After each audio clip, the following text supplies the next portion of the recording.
Hi friends, Ariana Friedlander here with your weekly Journal Jam prompt.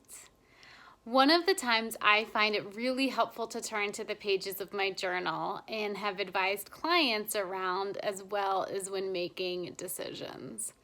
There is ample research that shows that more choices actually leads to stress and overwhelm.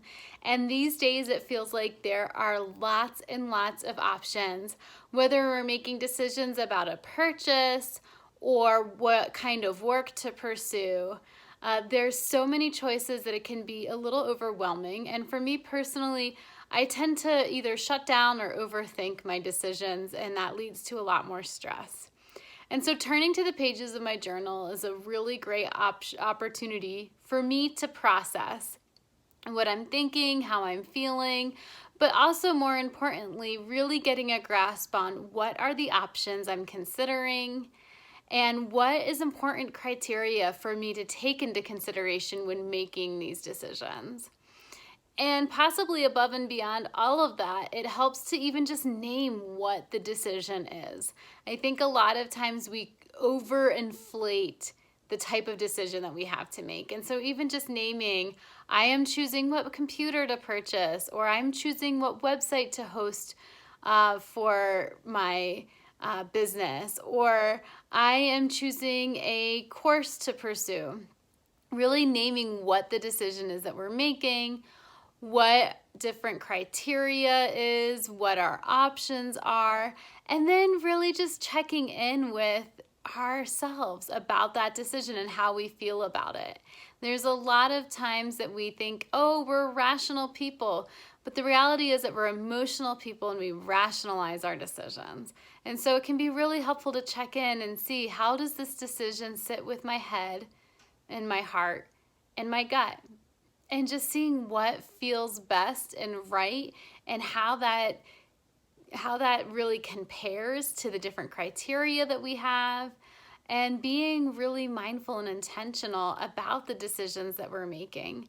So often I will feel like this stress and overwhelm and anxiety around a decision, and then I'll sit down, I'll write about it in my journal. Sometimes it's stream of consciousness, sometimes I'll make a decision-making table. Any and all processes can be helpful as long as they feel helpful to you.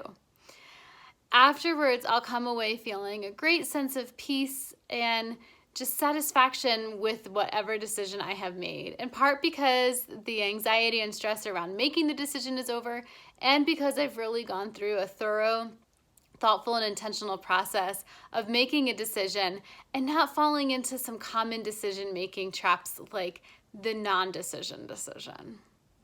So that's my invitation for you this week. If you have some big decisions or even small ones, anything that might feel stressful or overwhelming, take to the pages of your journal. Name what the decision is that you're making, what the options are that you are choosing among, what different important criteria you might take into consideration, and then really checking in and seeing how the different options feel for you. I can sense in my body very clearly a yes versus a no when a decision is that simple. Even when with more complicated decisions, I can feel what feels right. I can sense that within my body, and what feels wrong for me.